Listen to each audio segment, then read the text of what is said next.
The quality of the air can affect your photography. It can either make it amazing or completely ruin it. In this episode, I'm going to be sharing with you some resources to help you determine the air quality, not only of where you're currently at, but also other places in the world where you may want to travel to and photograph.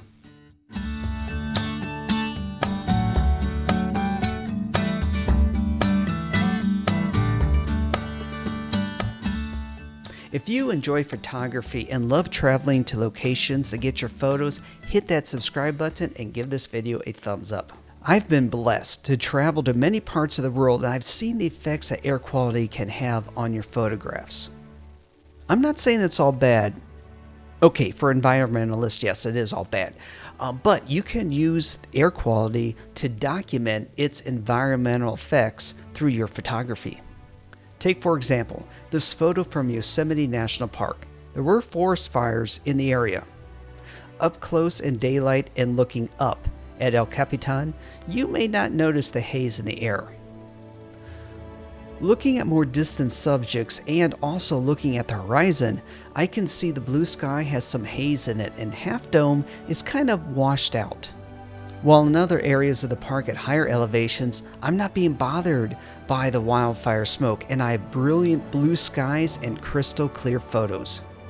When you're in an area with lots of air quality issues, you might be able to use it to your advantage. This photo was taken in Yosemite at sunset. The exceptionally warm colors were not done in post-processing. As a matter of fact, this photo was taken 20 years before I knew anything about post-processing. The warmer colors are from the sunlight passing through the smoke of a forest fire. Instead of air quality working against me, I used it. Let's take a look at two websites that are going to give you information about air quality issues. Now, I'm going to be posting the links to these websites on patreon.com/EWJ, and I'll be doing it for all of you on my free subscription tier. What is interesting about this website is the sheer amount of sensors that is collecting the data. Many of these sensors are located at U.S. consulates around the world. For environmentalists, it is showing something interesting. Where so much attention is put on the United States to cut emissions, the U.S. is actually not suffering from many air quality issues. Looking at China, India, and Eastern Europe, you're going to find the most choking air on the planet that is probably going to affect your photos. Hovering over a data point, you can see the air quality over the past 12 months. This may give you some insight into which time of the year a particular region is going to have the cleanest air.